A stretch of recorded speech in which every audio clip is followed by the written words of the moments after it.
Well, hi everybody. It's Joe Rayo and Joe Chaffee on tonight's Joe and Joe Weather Show, a 7 o'clock Eastern Time start, as we always aim to do on the 25th of June, and on a day where Joe Rayo reveals to the world that he despises my goatee.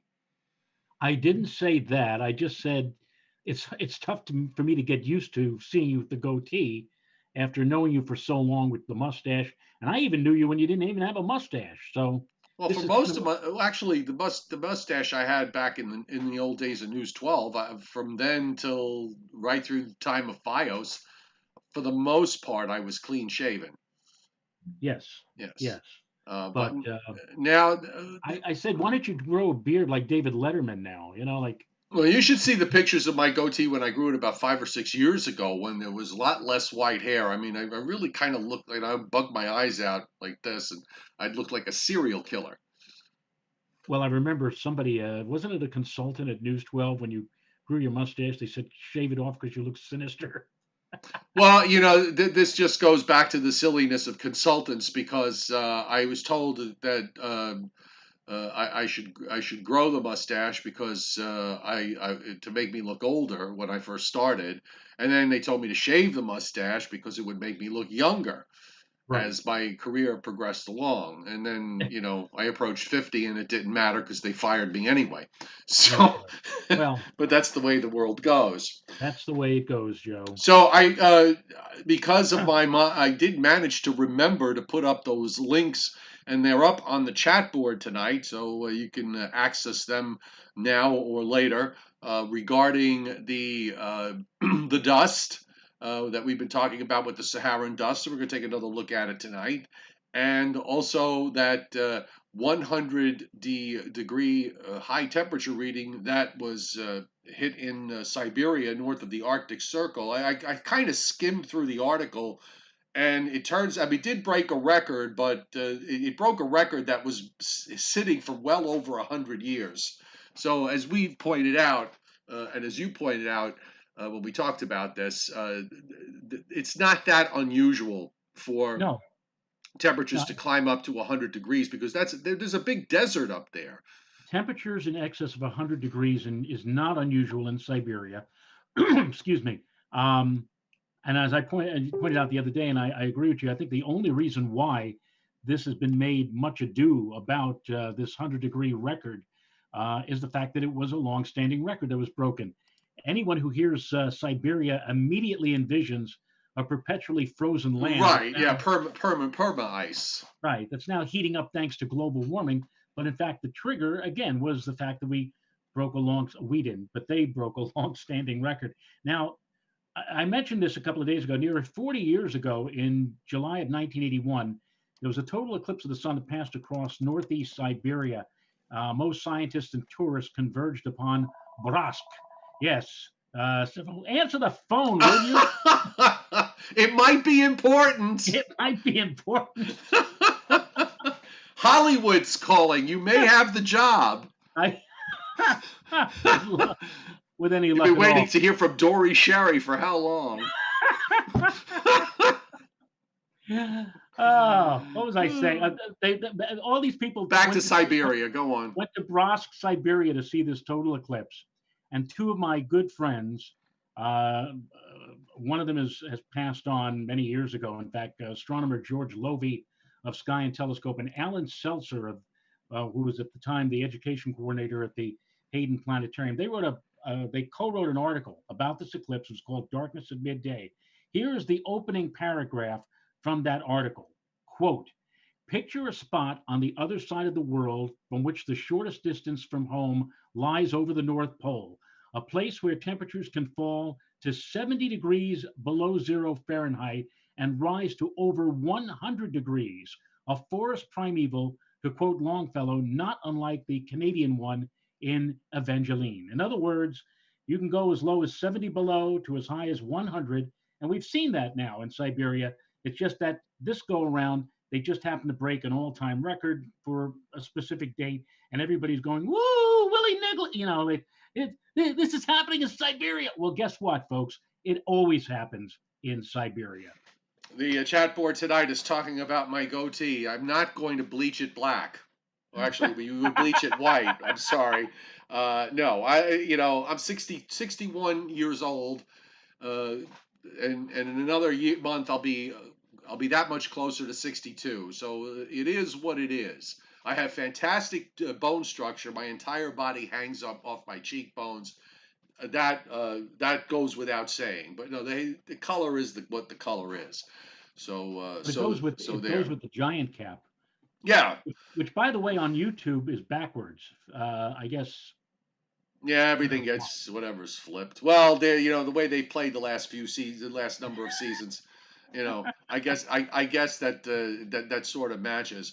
So, Joe, a couple of things I want to bring up. First off, let me bring up that drought map that we had the other day.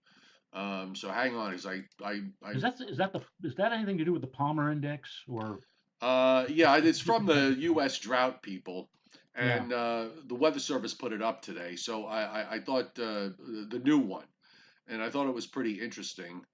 Uh, of course, now for some reason I am not being able to see. Why am I not being able to see the my maps? Hold on, this is distressing.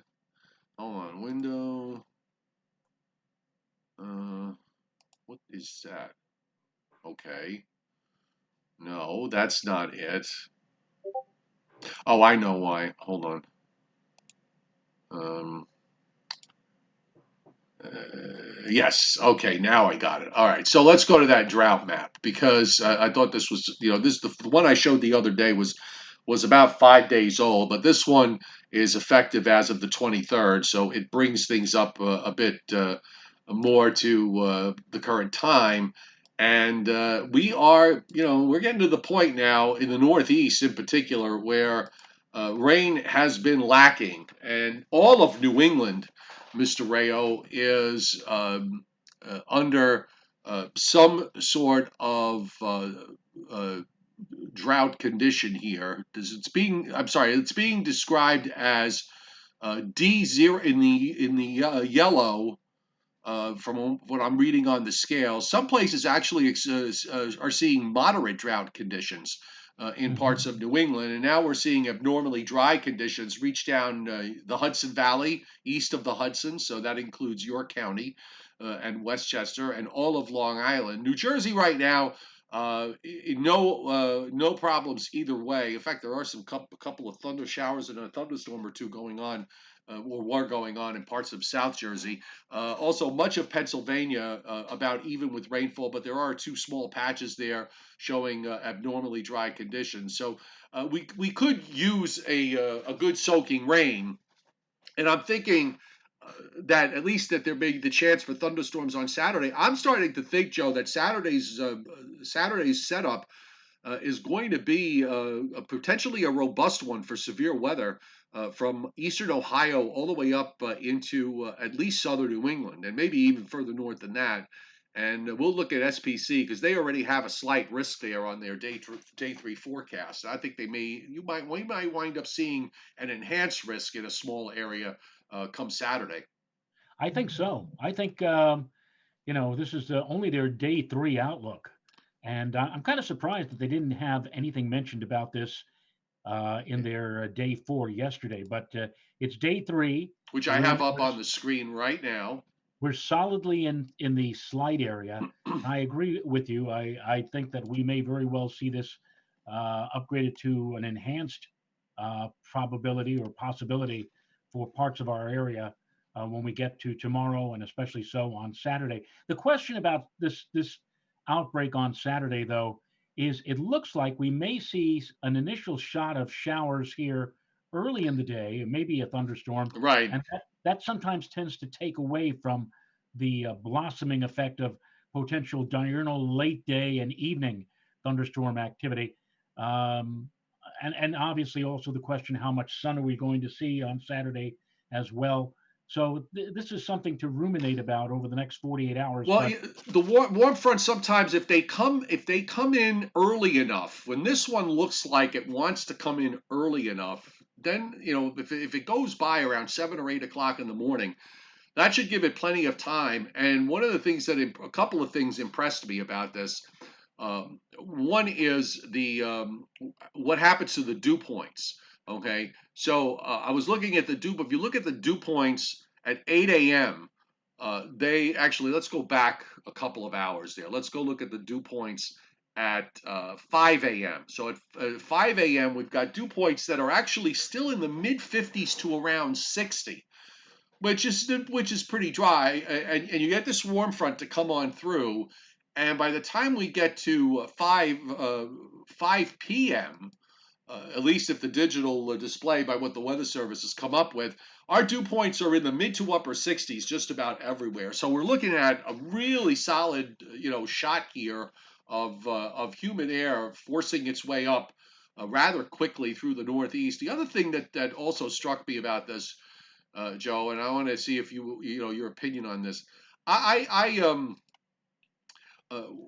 of the things, it doesn't happen too often, but sometimes you do get these weather fronts that come in from east to, they're oriented in east-west fashion, as opposed to, say, northeast, southwest, or north-south. But this looks like this is a system that comes through where the front lines up east to west. And one of the things that happens when you have a situation like that is as these storms drop southward, and you're seeing, by the way, the 18Z NAM, which takes showers and storms mainly north of New York City up through upstate New York and into New England. And then there's this east-west line of storms that tries to come through here. Doesn't show up too well. Hold on, I gotta let me. You can see it starting to line up here at 0Z on the 18Z NAM run. The 12Z had a bit much more of a robust looking line here running across Pennsylvania through northern New Jersey and upstate New York. This cuts off the marine layer. So, and the marine layer is very important this time of year because of the fact that the ocean is so cold. So I've seen some, under certain circumstances, I've seen some of the strongest thunderstorms here by me on Long Island anyway, in situations like this where your cold front is lined up sort of like this, okay, and you've got mostly west or west southwest winds ahead of it, so that really just cuts off the marine air. And the other thing I noticed too, by the way, is the rather robust upper air, which is going to be in play here because we've got this upper trough swinging around here. Let me just put it up for you, and there's this. I've seen stronger upper troughs, but this ain't too shabby. That drops down into New England from the eastern lakes late Saturday into Saturday night. So there's just enough of a kink there in the upper air that I think you have support for some strong thunderstorms. I agree with you. I absolutely agree with you. In fact, I could think of a couple of cases of an east-west cold front. In fact, there's one, and if I can find it, I will make a printout and show it tomorrow night. There was a thunderstorm that went straight across the spine of Long Island in August of 1992, and the front page the next day of Newsday said 5 o'clock shadow. Joe, this thunderstorm came at 5 o'clock in the afternoon, but it got so dark. I almost thought that we were in the midst of a total eclipse of the sun. I mean, the lights came on, vivid display of lightning, and some very, very heavy downpours, along with some strong gusty winds. And that, I believe, was from what you described, one of those east-west cold fronts.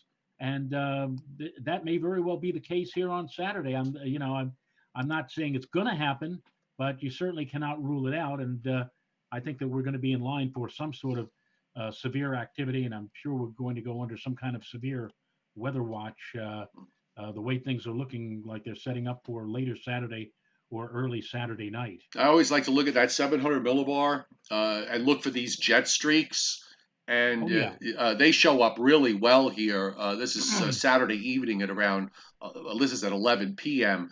But you're seeing these dark brown patches here, indicating bursts of wind and strong wind shear. So I wouldn't be surprised if we wind up seeing a number of severe cells with this as the line moves southward. I don't know how much rain we're going to be able to squeeze out of this. I don't think it's going to be enough to alleviate some of the abnormally dry conditions that we just looked at. But look, it's something. and it may wind up being the best chance we have of any kind of rainfall here over the next week to 10 days, because I don't really see too much happening next week with regards to showers and storms. Maybe Wednesday or Thursday there might be some around with a little disturbance rotating south from New England, but it's not the kind of setup that's going to produce a widespread rain event for somebody. No, and in fact, the Climate Prediction Center and their 6 to 10 and their 8 to 14 day outlook for our area has precipitation near or below normal. So, and I agree with you on Saturday. In fact, the ground is so dry. I don't know about where you are, but my ground is so dry. My lawn is dry that if we get one of these quickie 15 or 20-minute heavy thunderstorms, it's just going to be a lot of runoff. That it's not going to have a Oh yeah, chance it's like really it's falling to on soak in. cement. Yeah, exactly. All right, we're going to Exactly. come back to we'll come back to the GFS in a moment. I just want to go back to the Storm Prediction Center. Now, we're kind of doing this backwards because you see the risk area that's being indicated for Saturday. So let's back up and go to Friday, where we are seeing enhanced risk for Friday in parts of the Great Lakes, eastern Wisconsin across Lake Michigan into the lower peninsula of Michigan. You got a big area of slight risk from eastern Colorado across the Central Plains and then running northeast of the Great Lakes. Marginal risk runs into Ohio and western and central Pennsylvania and western New York. But this is again, this is for Friday for Friday and Friday night. And then we have tonight's severe weather risk areas, which are marginal in Virginia and Maryland and down into interior North Carolina. And we're seeing some storms on the radar tonight. Also across the Gulf states from Louisiana through the Florida Panhandle, southern Alabama and Georgia, southern Mississippi, small portion of central and south Florida. And then up in the plains, we're seeing a slight risk from Nebraska up through the Dakotas tonight with marginal risk, big area of marginal risk surrounding that. So a pretty busy situation. And by the way, the local radars just kind of pulled up here the current radar. There are some showers and storms passing just to my south, if the radar is correct. I don't know why it's not looping. It's supposed to loop, but it's not. But you can see there's some scattered stuff up in the Catskills, back up through central Pennsylvania, also seeing some storms down in Maryland and Virginia, and seeing also some storms in the Gulf states here from Louisiana on eastward. I want to see why. I don't understand why this is not looping. It's supposed to loop, but it's not. So I'm just trying to get this thing to move. It It's looks like stuck.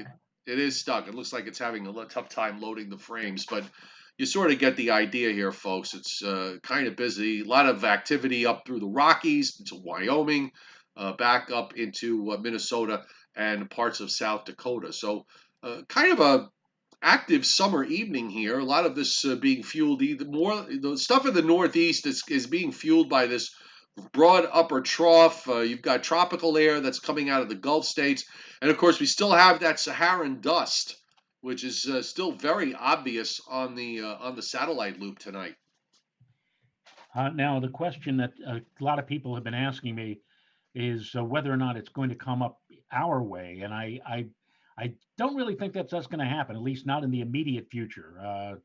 I mean, what are your thoughts on It's that? hard to see how it can because I'm going just back to the upper air, and you look at the flow in the upper atmosphere, and even down to the lower than 18,000 feet, getting down closer to the ground. But the idea is the same. You've got this upper low that is moving into eastern Canada, and your upper air winds. You've got westerly winds all the way down to South Georgia, northern Florida in the mid levels of the atmosphere. So any of that dust is going to wind up getting deflected from where it is in the Gulf of Mexico to the east northeast. It's hard to it can't come up with upper air winds that are primarily like this, where they're northwest across the Ohio Valley and west to west southwest from Virginia on up into Nova Scotia. So it's not getting here. Yeah, the only reason why I think somebody is this person asked me about this, or a couple of people asked me about this. Oh, are we going to see the pretty sunsets? And as I said, if we get too much of this dust, if it were to happen to come north far enough into our area, if it's too thick, you're not going to get pretty sunsets. You're just going to get a very muted sunrise and sunset. And even sometimes, Joe, when you get too much of this stuff, the sun looks like a big orange ball in the sky at midday, Yeah. not during sunrise or sunset. It's So also not good for asthmatics. exactly, exactly. Temperature, we still have all these wonderful dew points in the 50s to around 60.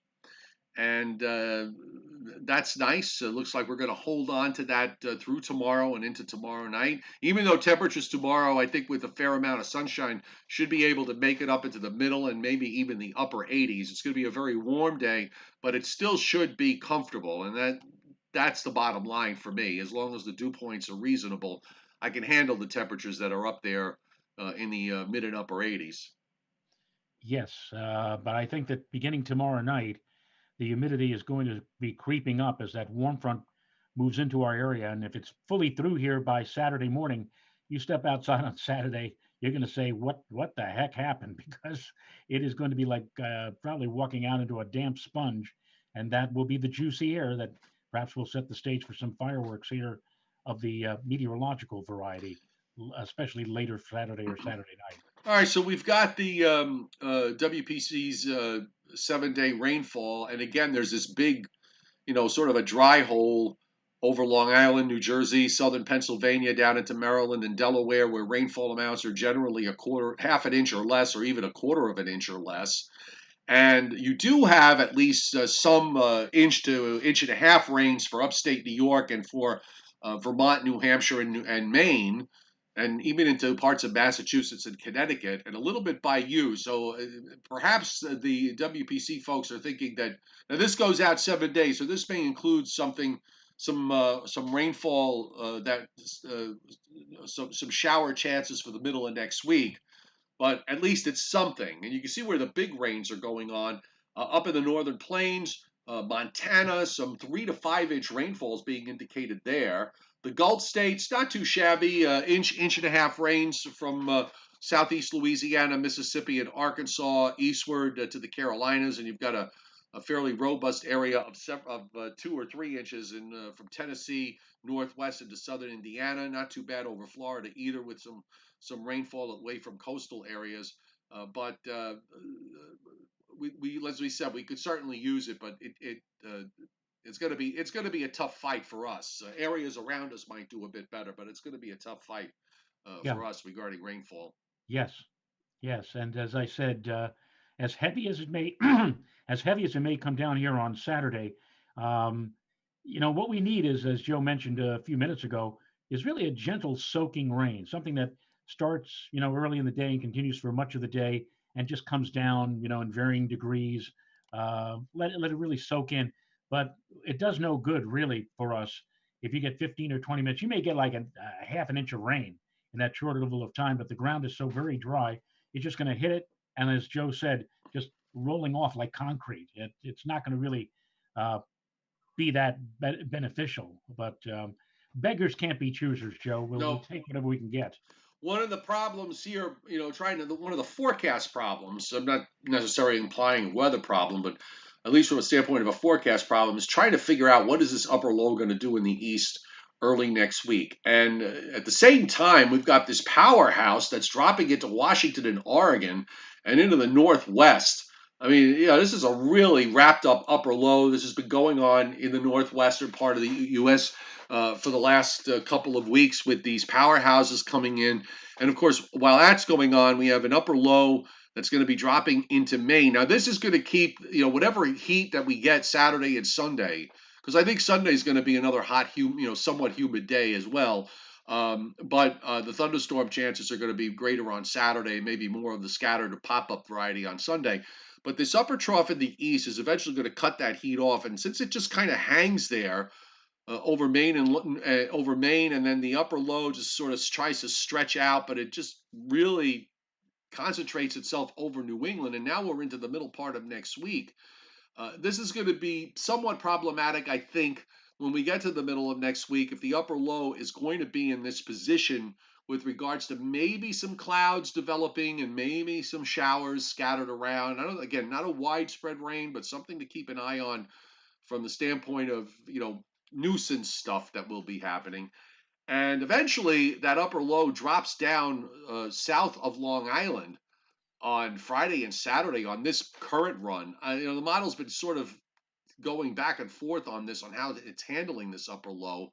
So I'm going to be generally optimistic overall with regards to next week and beyond. I think the frontal boundary is going to be to our south, and perhaps more of the steady cloud and rain action will be into the mid-Atlantic states, Virginia, North Carolina, as opposed to being up our way. But still something I want to watch. And then eventually, once that upper low pulls out, we go back into a northwest flow. So it's kind of hard for me to see how it can get very hot here outside of a day or so. When once that upper low pulls out, Joe, the next one is dropping into eastern Canada, and suddenly you're back into a northwest flow here, going into after the Fourth of July weekend.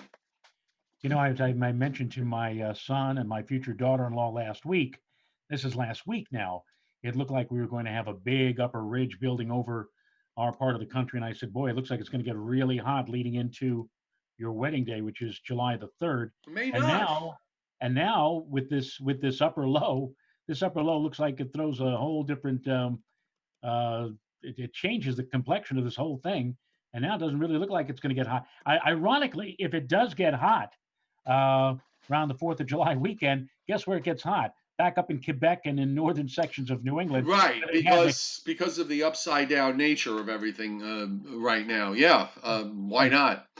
So here are your storms. As the GFS handles it the way it handles it. This is a short range weather problem, which we'll deal with tomorrow and Saturday for sure. And Sunday, again, more of the pop up variety because much like what we're seeing today and yesterday and today, where this weather front just kind of gets hung up, it gets hung up again here. There's your low in the Gulf of Maine. Now you're getting that upper low getting involved. Still looking at where we'll probably get into some sort of a northeast wind, so that should keep temperatures reasonable. I'm thinking Monday will probably be mid to upper 80s. Tuesday will probably be low to middle 80s, and then Wednesday maybe upper 70s and low 80s. And there you see how the model just kind of generates some shower activity come Wednesday afternoon, and maybe again on Thursday. But yeah, it's going to be hard for it to get hot around here after what we see this weekend, given what's happening. And I'm looking at the weather across the country next for the 4th of July weekend, and I'm thinking most places are actually going to be experiencing fairly reasonable conditions for this time of year. Yeah, not bad. Not bad at all.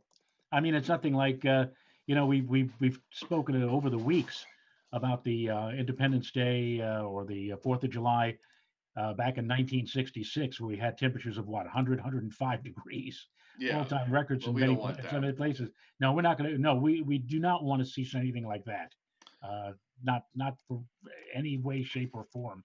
But yeah, not bad coming up. I think, aside from the fact that we could use a little more rain. So, by the way, just looking at the tropics, we brought this up the last couple of days. I just want to show everybody, at least going through this weekend, you actually have normal pressures across the Gulf of Mexico and the Caribbean.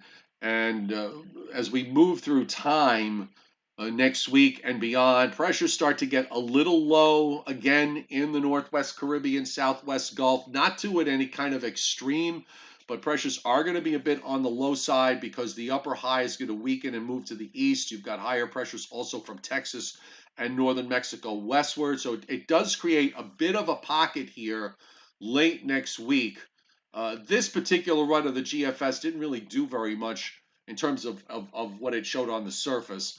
But we're just going to, I think this is at least something to keep an eye on with regards to perhaps some sort of development in the longer term. And then of course after that we start to see higher than normal pressures, or at least normal pressures, come back into that region. So something to keep an eye on. And meanwhile, Joe, just for we do have a tropical storm in the eastern Pacific, and I thought it was worth bringing up because it is Tropical storm Boris, darling. Excuse me? It's tropical storm Boris, darling. Now there's a name. Boris. Boris. Oh, you're trying to do your Russian I'm trying to accent. do my Rocky, my No, you're trying to do. Bullwinkle. No, what you're trying to do is you're trying to do your Natasha. Yeah, You're trying to do Boris, Natasha. darling. Boris, darling. Yes. But one, right, Boris, darling. It's Allow me to introduce myself. Boris, the tropical storm, yes, world's greatest no goodnik. Boris. I think it's moose and squirrel. It's always moose and squirrel. One of the things, though, one takeaway, in all seriousness, one takeaway is that here we are at the end of June, and we had was it Amelia or Amanda? I forgot. I think it was Amanda. Amanda, a very weak tropical storm, and of course that led to Cristobal in the Gulf of Mexico. In a typical East Pacific active season, we probably would already be at the D or the E storm, and we probably would have had the first one or two hurricanes already, maybe even the first major. But it's very interesting to note that this one didn't really get going until it was pretty far out, 135 degrees, between 135 and 140 degrees west. Hawaii's out at west of 155. So, Right. but it's going to weaken because of strong upper air winds that are going on in the Pacific. And I think it's worth noting that the fact that the East Pacific is not able to really get going here with regards to tropical cyclone development is another check in the box that the Atlantic hurricane season is going to be an active one, at least from what we're seeing right now. Right. I've seen a few people posting about the fact that maybe the La Nina is not going to be what was indicated perhaps a few weeks ago by some of the models that deal with the ENSO. So it is what it is. But I'm looking at the fact that the Eastern Pacific is so weak with regards to activity that this could be the trigger mechanism for the Atlantic being an active season. But we've got the thing that has to go away is all this Saharan dust, because that is problematic. And on the tropical Atlantic satellite loop, I'm just going to bring that up real quick here. And let me add a few frames. Basically, the Earth during the mid and late summer has to find a way to get rid of all of its excess heat in the Right, tropics. which is And the function of tropical storms. right, and if it's not doing it, or letting off steam, so to speak, to the right degree in the Pacific, then what's going to happen is that the Atlantic is going to take on that burden of having that additional venting, so to speak, in terms of more tropical activity, and that's the way it goes. Right, and if you look at the loop, by the way, the whole tropical Atlantic, right, it's kind of interesting that if you look south, it's still too far south. I mean, we're seeing a lot of showers and thunderstorms in the intertropical convergence zone, which is ITZCZ, off the African coast to South America, but it's mainly south of 5 degrees north, down toward the equator. You can see it, right, all this stuff down in here. Okay. Right. Meanwhile, you've got all this dust. It's like the whole tropical Atlantic right now. There's this second wave of dust that's moving westward. And that's probably going to move into the Caribbean before, over the next day or so. And of course, the first area of dust now is, oh, come on. That wasn't supposed to happen. Here we go. Let me get this back. Oh, having a moment here. So here's our area of dust right now. Okay. So as we said, that's going to get deflected out, turn northeast and east. Then you got the second area that's moving along. While all of this is out here, obviously not much is going to happen. But I will say, looking at the longer range, trying to see some hints of the higher pressures that are over the Sahara weakening, and maybe moving a little further north, and allowing this intertropical convergence zone to start pushing northward. There are signs of that late in the long range forecast period, which is something that you would start to see as you get into July, of sort of a slow migration of this area that is out in the tropical Atlantic down close to the equator, to see that area migrate further and further north, because that's when you can get those tropical waves to start developing. Again, all things being equal, if we're not dealing with wind shear, if we're not dealing with strong upper lows way up at 200 or 300 millibars, ripping stuff apart. But something that this is where we're going to start focusing our attention as we move into the month of July. And I saw an article yesterday. Of course, I'm very much into astronomy as well as meteorology, and a lot of the people, a lot of the amateur astronomers in Puerto Rico, are commenting that they can't see anything much beyond the very brightest objects, such as the moon, and we have a couple of bright planets late in the nighttime hours, Jupiter and Saturn. Aside from that, though, they said they can't see any of the other stars because the Sahara Desert dust is so thick that it just wipes everything out of the sky. So Yeah. they I didn't see any comment though about the sunsets or the sunrises. Johnny Quest wants to know what happened. Why is it that some thunderstorms tend to produce a whole ton of lightning and then some other thunderstorms not so much? That's a good question. Well, I mean, a lot has to do, when you look at any given situation. I mean, how much daytime heating do you have going on? How much all the pieces of the puzzle, that are required for thunderstorms to develop. And I guess sometimes you have it in varying degrees. I always get a big kick of watching thunderstorms. Usually don't see that this year until maybe when you get into later August or early September, when they're out in the ocean and you can see the lightning bolts, just all this, cloud, I guess, cloud to ocean lightning strikes that are going on. Those are really cool. And you see a lot of that, of course, as you get down, you go further south to Virginia, North Carolina, South Carolina, especially, Florida and the Gulf states. Well, of course, But, the big thunderstorms, the ones that go upwards to 40 and 50,000 feet, or even they produce higher. it's even higher. They produce a lot of thunder and lightning as well. The low top thunderstorms don't tend to. I mean, they may tend to produce some grumbles of thunder, but um, nothing in terms of the electrical activity that we would see with the more potent higher top. I think it's safe to, the higher the tops, the busier the thunderstorms are with regards to lightning and thunder. I think that's probably a fair thing to say. Right, right. You think?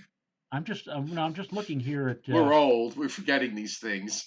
I'm looking no, but I'm just looking at the Briller Jeopardy question for you tonight, and I think I one of the things that um, the chairman had sent me. We were talking about this about a week or so ago about when Ralph tells Alice that he and Norton are going to go to the Oh, the lodge, Flintstone line. Yeah. and she said, "Yeah," and I said, "How is that possible that the Flintstones appeared in 1960 and the Honeymooners were in 1955?" But apparently, I don't know who he's. I don't know who he's quoting here. He actually sent me kind of a snippet from some kind of site. Um, and that's yeah, and that the Flintstones 1960 was based on the original Honeymooners 1955. Yeah, but the question that Joe and I want to know is how is it possible that in 1955 they were referencing the Flintstones, a show that I came don't about know. No, I don't think. 5 years I think later? what you said though, we were talking about from the Jackie Gleason show from the late '60s into, Right, whenever it stopped, right. and they would do the Honeymooners skit, and they That had was the Jane King and Jane Sheila Keene and Sheila Sheila McRae playing McRae. Alice. Yeah, Uh, I would bet that that's where that Flintstone reference, because that would have matched up. right. And I'm sure that it didn't go unnoticed that the Flintstones has a certain there's a certain similarity that runs with the Flintstones and the Honeymooners. It's not quite Actually, exact, but it's to tell there. you to tell you the truth, while yeah, a good bulk of this, the preponderance of the Flintstones, obviously was a takeaway from the Honeymooners. I also think something else got mixed into the Flintstones, a show that nobody ever talks about anymore, but was apparently very popular on radio and on early television. with William Bendix. Yes, The, it's William Bendix in The the Life of Life of Riley. Riley, with Right. Marjorie Reynolds as Peg, Tom DeAndre as Gillis, Wes Morgan as Junior, and Gloria Blondell as Honeybee. What a revolting development that was, right, That, Joe? yes. Um, if it wasn't for David Schwartz on the chat board tonight, if it wasn't for that SAL, the Saharan layers, something might develop in the Gulf, but there's just too much dust and dry air there right now. Absolutely correct. I kind of was thinking about that the other day with all the convection that's been in the Western Gulf. There's just way too much dust uh, there. And by the way, that's another thing we should mention too. This Saharan dust thing is nothing new. This has been there forever. So that the dust areas have been coming off. Again, Oh yeah, it's the presence of social media, whose business model is to drive rage. I mean, it's a great way to make money and just get people pissed off. right. But yeah, the Saharan dust thing has been happening, for forever. It's just that this happens to be a rather robust area of dust that has come off. Christinapedia points out that she actually watched, by the way, Joe, the new Perry Mason that is on HBO, which I don't have HBO, and I have, from what I've read with regards to the premise on this new Perry Mason. Perry is a detective. It's in the Right. 30s. It's a very dark Perry Mason. And Christinapedia, you says she's never seen the original, but you could watch on MeTV, and also that other channel, the Family Network channel, I think it's called. They also run Perry Mason, and I think it's also running on the Sundance channel as well. The old Perry Mason episodes, but And the color versions, the one that came out like 20 years after the fact, back in the 80s on NBC, they did about 30 of those, yes. and those weren't bad at all. I No, enjoyed they them. brought back the two surviving at the time, And Barbara Della Hale and and of course Raymond Burr. right, The rest of the original cast was long gone, except for Richard Anderson, who was still around. but he was with the $6 million man. Right, so he couldn't do anything. Yeah, so the thing about Perry Mason is that if you like film noir, if you like that, if you like black and white, the sort of dark to an extent, um, uh, the dark, evil, good versus evil kind of thing. It works quite well, and you just become so enamored with the characters that it makes you really want to watch the show and watch Perry at work, because the show was very well written in my La- opinion. Did you see last night? You see who was on last night's Perry No, I Mason? didn't watch it. I have it DVR'd. I haven't watched it yet. Who was on? Jerry Van Dyke. I've seen that one. I've seen Yeah. that episode. Yes, they're coming to the end of the series now on the nighttime version, and Well, they still they're have one more. They still have about I'd say about another 35 episodes, right? yeah, It right. But comes they're down to they're the end of closer to the end. right. The season one, which was the 1957. That's in the morning. Right, that's on in the morning, so they're still into season one. And Right. one of the funny things about it, I've noticed picking up on it, watching all the episodes. There's still episodes I haven't seen, but watching the season one, you see, they seem to had tried to develop a relationship or hints of a relationship between Perry and Della. There's definitely affection that's between them that's in play, but I guess at some point they must have decided not to go down the road of making them. No, they made them close, but not too close. But Right. in that first season, there are some very sweet moments between the two of them. There's one where Della, after working till like 1 o'clock in the morning, taking dictation, falls asleep on the couch, and Perry and Paul have to go out to check out a murder. Um, so Della's asleep. So Perry, before he leaves, takes his coat and puts it on Della, and Barbara Hale, who's she's feigning sleep. She kind of grabs the coat a little bit and just sort of tucks herself underneath. So there's this sort of these little hints, Yes. and then a few lines that Della throws at the like one at the end of last night's episode that um, that some things she kept a secret and not revealed.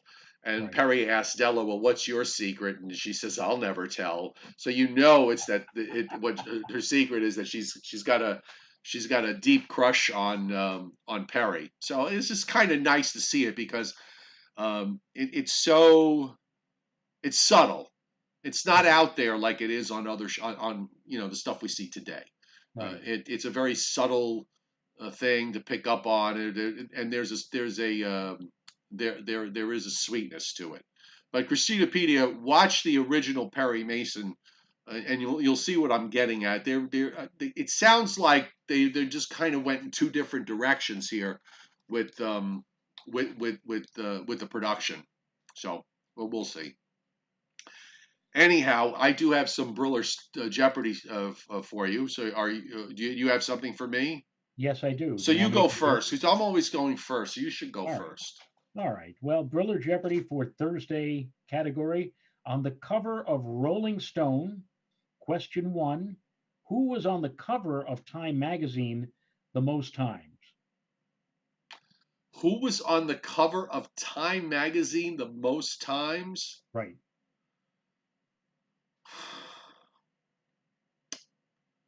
Gee, I'm trying to think of someone who would have appeared on Time magazine over the course of decades. And there are probably a handful of people that could have happened to. And if, you know, is it political? Is it Hollywood? I mean, It's I think you could make a case for a number of people being on there. I don't know. I'm not a Time magazine reader, so how can I about this? have? Will this give you a hint? Okay, Richard Nixon. And there you go. Okay, so Richard Nixon. All Right. right. I was And if I trying would to I was trying to figure out if you were doing either Richard Nixon or Jimmy Durante or Bob Hope. But no, if then I I was doing figured Jimmy it out. Durant, It was if I Richard did, Nixon. if I was doing Jimmy Durant, I would go cha cha cha cha. Yeah. Actually, Uh, guess who? The man who came to dinner was on last night with Monty Woolley, Betty Davis, and Jimmy Durante's in that movie, right. which is hilarious. Just absolutely, terrific cast. All right, go ahead. I first learned about Monty Woolley in that episode of I Love Lucy when she uh, glues the beard on, Oh yes. and then Ricky calls the house, and she picks up and says hello. He says hello, is Monty Woolley there? All right. Yes, I forgot about that. Yes. Who was the person who was on second most in Time magazine, right behind Nixon? Right behind Nixon. And in fact, if things keep up the way they are, he may pass Nixon. Well, Donald Trump. Donald Trump. Really? Wow. And the third is who was on the cover. Even I could have gotten this one. Who was on the cover of Rolling Stones the most? Rolling Stone the most. Mick Jagger. I don't know. I don't read Rolling Stone. The Beatles. Oh, the Beatles. Okay. Well, I Yeah. went Rolling Stone, Rolling Stone. So, yeah, okay, the Beatles. I can get that. And whatever happened to Herman's Hermits? All So what do we have in your grab bag? right. So my grab bag, we have presidents. Okay. The White House was painted white the year who became president. I don't think the White House was even built or was in existence until the third or fourth president. Okay. Uh, could it have been Thomas Jefferson? No, because the White House was burned down in the War of 1812. Right. Okay. So it was But it after did the exist. rebuilding. But it What's did that? exist before Yeah, but before it the. wasn't. I guess it wasn't technically called the White House. Okay. Um, but it was James Monroe. So you were kind of in the general area, because he Right. was, I believe, 1820ish. Right.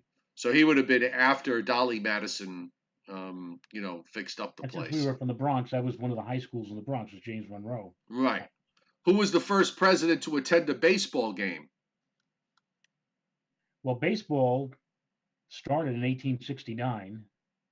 Uh, yeah, to actually physically sit in the stands and watch. I guess. Um, I know John Fenimore Cooperstown, but that was before. Well, he wasn't president. Yeah, no, he wasn't president. I'll It's say not a president that you would probably, pick out of, know of. When I say know of, you would have heard of him, but you probably didn't know that much about him. So uh, Tyler Benjamin Harrison. Benjamin Harrison. Okay. Wasn't he the? Oh, wait a minute. That was William Henry Harrison. We had two Harrisons. We had Benjamin Harrison and William Henry Right. Harrison. Now, was Uh, Benjamin Harrison the grandson, or was William Henry? I guess it was the grandson, right? Of because yeah, I think it's the William other. Henry Yeah, Harrison was only around for about a because month, right. Uh, before Teddy Roosevelt. right?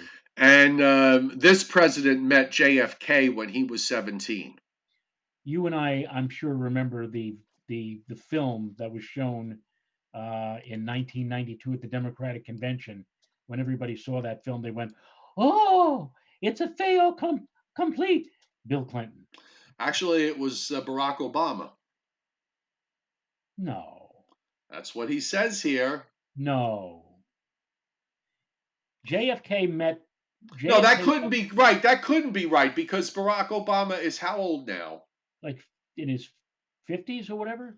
No, that couldn't So, have yeah, been. no, that couldn't be. It had to be That could be. It had It to was be Bill Bill Clinton. He Clinton. must have missed. Yeah, it had to be Bill Clinton. Okay, you're right. I remember Yeah, my I first, also remember that. That. and here's Kennedy, and here's young Bill Clinton shaking hands, and everybody in the audience went, "Whoa!" So I remember that moment very well. Oh, good Lord. There was an episode of You Bet Your Life with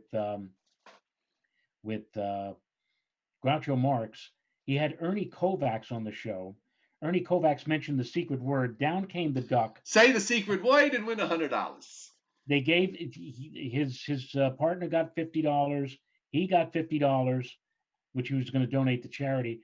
And Groucho said it's all Confederate money anyway, or counterfeit money. It's Counterfeit. counterfeit money. And then Ernie Kovacs looks at me. He said, "Who's Bob Clinton or whatever?" And I said to myself, "Boy, can you imagine if he had actually said Bill Clinton instead of you know Yeah. that would have been kind of funny." By the way, Groucho Marx, if you could ever see it, he tells a very sad story about Margaret Dumont. Oh, the Dowager of Right now, Margaret Hamilton. Margaret Dumont, looking was basically the straight man to Groucho's jokes. And then if you've seen the Groucho Marx movies, especially Duck Soup, I mean, Groucho Marx is just going at 100 miles an hour, and she's taking line after line after line. And though there's two things, and actually the first part probably isn't too unusual, but Margaret Dumont apparently didn't really get a lot of the jokes that were that they when they made these movies, but she did play the part very well. Right. She just didn't quite get it. But he tells a very sad story about the fact that he had been on a show. What was the show where they? I mean, the title escapes me now. Where they would celebrate the person's life by life. They would Oh, bring this is your this is life your life. So I with think it was a Ralph show Edwards. like that, and Right. Groucho and was there, and Margaret Dumont was a guest, and she apparently had started to go a bit, with a bit some dementia, but she was very, she wound up being a rather lonely woman in her old age, and she would send herself flowers. So she sent herself flowers apparently, while they were sitting in the green room waiting to go on, and it's the way he tells the story that you listen to it, you listen to him describe the whole thing, and it's just very sad, just very sad. It's um, he actually, they were very good friends, and if I remember correctly, Margaret Dumont was known to Groucho as Maggie.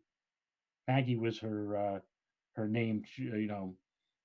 Groucho would refer to her as Maggie. So oh, you'll get a kick out of this. So Lou Costello's youngest daughter Chris is on Facebook, and I'm part of an Abbott and Costello. You're part of a honeymooners group. I'm part of an Abbott and Costello group, right. and I took a shot because a couple of my friends had are listed as her friends. I friend requested her and she, accepted me, which was great. And she posts some really wonderful stuff Lou.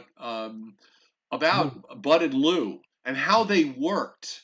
That's the part that really fascinated me was how they worked together and how she describes what was really, and you see it in their show, in their work, just what brilliant comedians they were, and what a brilliant comedy team they really never memorized anything. They kind of, something would be written for them by the writers and they would go through it, but a lot of what they did was ad libbed. And she credits, well, Lou Costello was just he was just absolutely a genius and hilarious, but she gives big credit, and I've always said this. This is why the straight man always gets paid the bigger share of these comedy teams. It's a 60-40 split, and the straight man gets 60, and the joke deliverer gets 40, because Right, it's very hard to find a good straight man to set up a joke. right. Bud Abbott was an incredible talent. He just knew how to set up Costello to get Lou Costello to get all the laughs, and reading about that was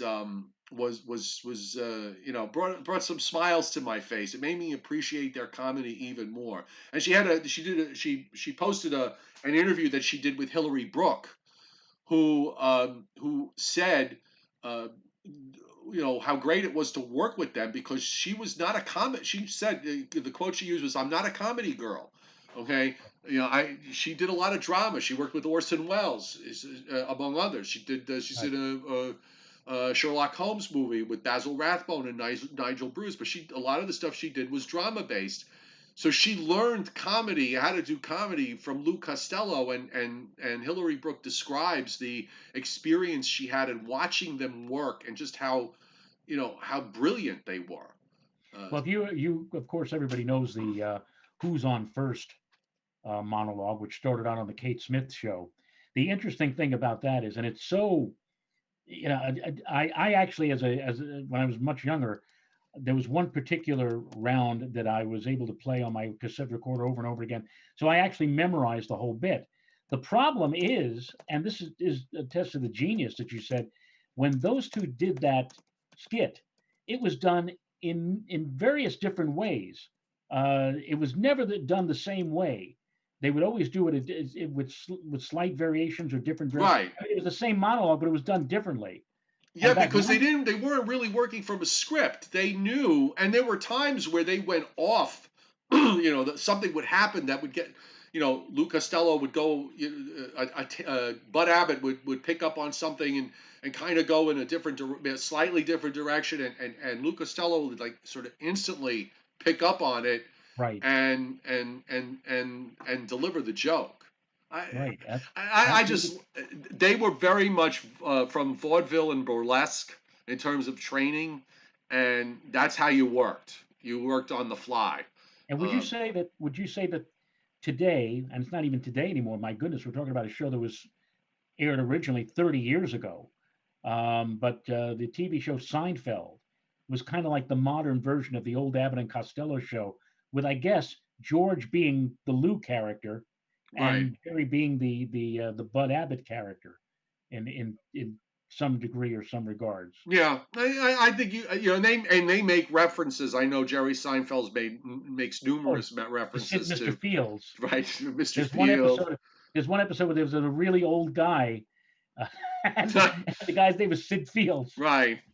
Melonhead Fields, the Fields Employment Agency. Right, I right, always got a kick out of just, there was always the little things in the Abbott and Costello show that used to really I used to catch, and I loved, were just little bits. They'd be in the middle of a skit, and out of nowhere, somebody would come and do something.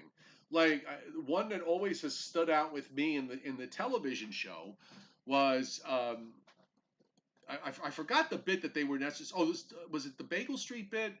Um, where a woman just randomly comes out of nowhere, walks up to Lou Costello as he's standing in front of the apartment building and says, "How dare you remind me of of somebody I somebody hate," I and hate. clobbers him. Okay, and then just walks away. and he, it's just so out of the blue. And then she comes back and does it again, and he says, how could where do you? He basically says, where do you get off hitting me like that? And she nails him a third time, Right. and he just took all of that and it was genius. It's just absolute genius. And Oh, go ahead, Joe. Go ahead. Order something let's have small. something small. I'll have a small steak, a turkey sandwich, and a cup of coffee. I always loved Bagel Street. I thought that was one of their best routines. The Susquehanna Hat Company. That was really uh, Bagel Street. Of course, sorry, fella, I haven't got a dime. No. And you tell me how to get to Alexander Bagel four four Street, four four four right? four. Alexander 4444, which on the movie Who Done It was Alexander 2222. Right. The line is busy. Operator, get me long distance. Long distance, get me Brazil. Hello, Brazil. Joe, how's the coffee business? Nothing but a grind. When I was when I was a when I was when my kids were much younger, like when they were in elementary school, I always wanted to drop in to one of their classes, like the math class, and demonstrate to them the 15 goes 13, into 13 times 7 is 28. 7, and just show it to the Listen, kids. with the core the core math that they do right now, I get a little taste of that from friends from time to time. I just shake Right. my head. It's like you got to be kidding me. And really, it's totally, yeah. They would have it would match up as a wonderful alternative answer. I'm just watching here on the chat board just to see if anybody. Sydney Call White says Sydney Fields was great. Ultimate favorite show, Alaska Railroad, Northern Exposure. Never saw an episode. I did years ago. I remember that show years ago. And It was a very good show. and Dennis Cassia, keep them flying. And we'll try Keep him, that, Dennis. Abbott and Costello, keep him flying. That's what. No, he just says keep them flying with a smile. I guess they keep talking about, I think that was one of their movies, Keep him flying. yeah, Dennis, I know, is a big Three Stooges fan. I guess he's in his element on Saturday night when they run 2 hours worth of Three Stooges. The only thing missing, I guess, is Officer Joe Bolton and Captain Jack. Yeah, yeah. Christina Peter brings up whose line is it anyway? The U.S. version. Yeah, they do. The older. I haven't watched the show lately. I know it pops on. I've seen it pop on every once in a while. But some of the older shows going back when what's the host of The Price is right now, Drew Carey, when he hosted it. There were some really funny bits that they did on that show. I have to say, improv is tough, is very tough, but they showed it off pretty well. Now, of course, you know who the champion of improv was, in my opinion. My humble opinion was Jonathan Winters. Oh yeah, oh sure. They'd always they'd always ask Jack Parr. Hmm. You younger folks may not know this, but before Johnny Carson hosted the Tonight Show, there was a guy by the name of Jack Parr. Jack Parr had Jonathan Winters on a lot, and he always used to like do the same thing. He'd give Jonathan Winters something, And and he Jonathan would just run with it. would just run with it. It's just like Yeah. amazing, you know. Ernie Kovacs. I've seen him. I've seen some of his work, and in a lot of ways, kind of reminds me of Monty Python. Kind of an early sort of Monty Python Right. satire stuff and that kind. I love Monty Python because that's dark humor and it's British, and I really kind of get the British stuff. When I see Monty Python and they do that satire, a lot of the stuff, the stuff is basically satire on institutions. I get it. Right. I totally get it, and I It and, was and, very. and they're just genius. I was once on a flight from from Great Britain to Turkey, and on the flight it was one of these L-1011, the big jets, and they were showing stuff on television, the in-flight entertainment, and they were all watching this British TV show, which I guess was very popular, and the chortles of laughter, the giggles, all up and down the plane as they're watching this. And I'm watching this show, and it made no sense to me. What I was the had no show? I had no clue what they were watching, and they're laughing at some of the bits. And I said, well, "What's so funny about that?" But then here's the interesting thing: they ran The Simpsons after that, and the plane was dead silent. And you were the I'm the only one one, laughing. and I'm the one who's going like, "Ah, Did you yes." ever did you ever find out what British show it was? No, I never did. But it was just, it's amazing how the crossover of culture, Yeah. No, I'm not a big Simpsons fan, but I would probably be with the British stuff. Right. So anyway, all right. So I guess that We killed a whole we hour and we five did, minutes. and yeah, we did. We probably could keep going with all the TV trivia between the two of us. All right. So tomorrow night, we'll of course be looking at the chances for severe weather on Saturday for much of the area from Pennsylvania to New England. So we'll be here to talk about it tomorrow, and we'll do it all over again. And of course, don't forget that Sunday morning we have our Joe and Joe weather show at 11 o'clock Eastern time. So be sure to be there for that. Haven't had it the last couple of Sun. We did have it. No, we did do it the last Sunday. It was a Sunday before that when Right. I was on the road. Right. So yeah, so we'll be on this Sunday at 11 o'clock, and maybe we'll jump on Saturday if these thunderstorms get pretty wild. Okay. It could very well be, and we'll be ready for them. All right. So we'll see you tomorrow. Thanks everybody for putting up with us and being here. Take care. We'll see you tomorrow night. Good night, everybody. Good night.